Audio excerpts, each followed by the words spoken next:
Emma lived in a tall building in the city. Every night the lights outside her window were bright. People called her beautiful. They said, "You have the perfect life." She wore high heels and red lipstick. She had a shiny phone and a big bag. She drank coffee from fancy places. She posted pictures of her breakfast, her clothes, her smile. On the outside, she looked happy. Inside, she felt tired. She walked fast. She talked fast. She lived fast. But when she sat alone in her apartment, she felt cold. No one called to ask, "How are you, really?" No one held her hand. At night, she lay on her soft bed. She looked at the ceiling.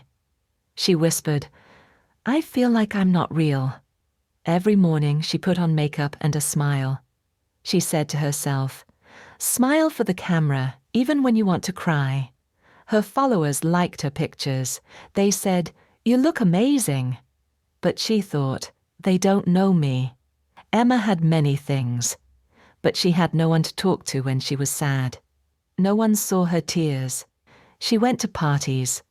She laughed, but the laughter felt far away. She drank champagne, but her heart felt dry. One night she looked in the mirror. She asked, "Who am I without all this?" She didn't have an answer, so she looked out the window. The city lights were still shining, but they didn't warm her heart. She turned off her phone. She turned off the lights, and she sat in the dark, alone, but somehow more real than before. It was a rainy morning. Emma wore a long coat and high heels. She held her favorite bag close. It was red, shiny, and very expensive. She walked into the subway. It was crowded. People pushed and rushed. Suddenly, she felt a strong pull. A man grabbed her bag and ran. Emma shouted, "Stop! That's my bag." But no one helped. No one even looked. Her feet froze. Her eyes filled with tears. She didn't run. She just stood still, lost in the crowd. The train came. People got on. The world moved forward. But Emma did not. She walked out of the station. Rain hit her face. Her coat was wet. Her hands were shaken. She sat on a bench. Her makeup was gone. Her phone was gone. Her image was gone. And still, no one noticed her. She whispered, "No one saw the real me. They only saw the shine."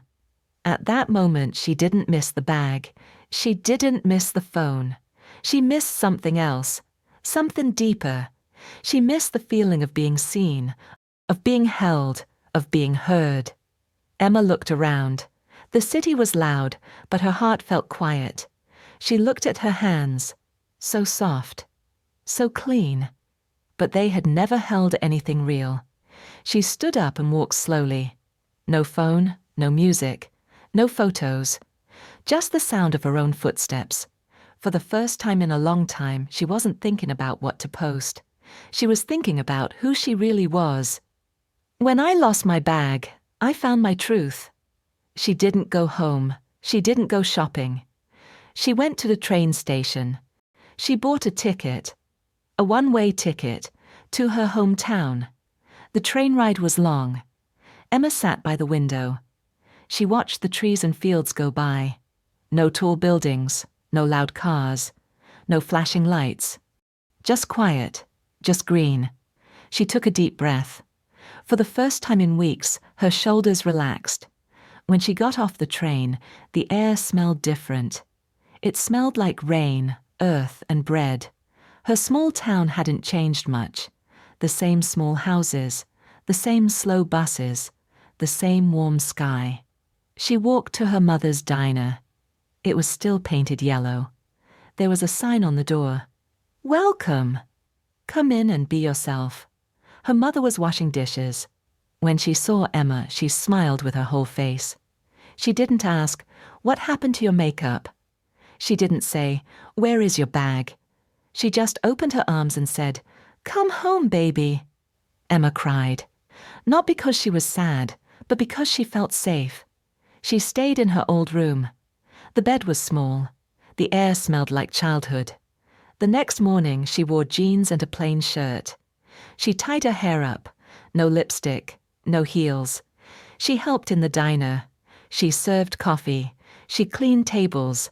She laughed with old neighbors.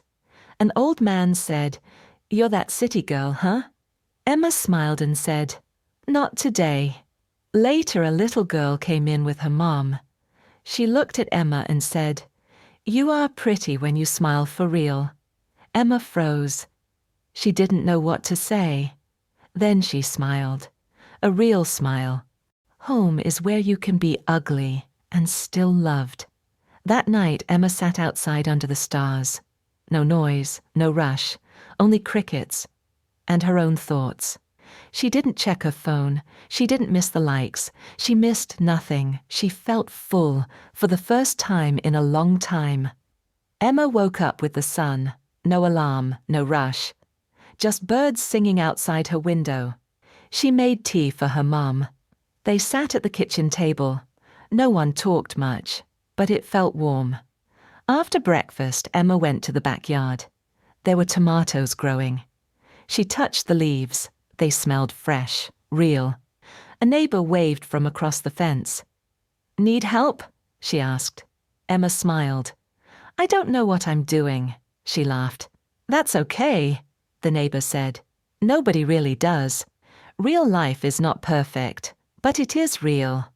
Later, Emma went to the town library. It was quiet.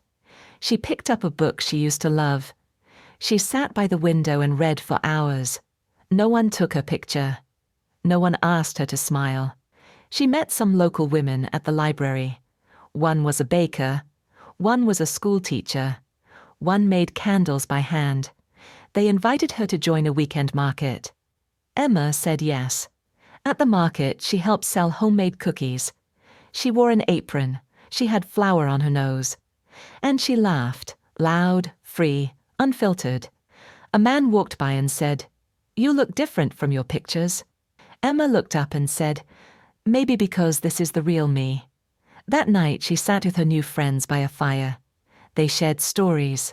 They shared silence. No one asked about money. No one talked about followers. They only asked, "How are you feeling tonight?" Emma said, "I feel light. I feel seen. Less perfect, more happy." She wrote those words in her notebook. She smiled to herself. The city had taught her how to shine. But this small town was teaching her how to live. It had been 3 months. Emma hadn't posted anything online. She didn't feel the need. She still had her old phone. But now it stayed in a drawer. She spent her mornings helping at the diner, afternoons at the library or the garden, evenings with friends, candles or books. One day she made a big decision. She wanted to stay, not just for a while, but for good. She walked to an old shop on the corner. It was empty, dusty, but full of light. She put her hands on the windows and smiled. "This could be something," she whispered. 2 months later, Emma opened her own cafe. It was small. It had plants, music, and a big wooden table. On the wall, she painted a quote. "You don't have to be seen by the world to be real." People came, not for her name, but for her smile, her coffee, and her stories. Sometimes young girls came in and said, "Are you that girl from the city?" Emma would smile and say, "Yes, but now I'm also the real me." She shared pictures again, but not of her face. She shared sunlight on coffee foam, books open on quiet tables, hands holding warm mugs. People online still liked them, but this time it didn't matter. One evening, a customer asked, "Don't you miss the big life?" Emma thought for a moment. Then she said, "I thought I had to shine for others. Now I shine for myself." That night, she wrote one last line in her journal. "I didn't leave the city, I just came home to me." And she closed the book, not with sadness, but with peace.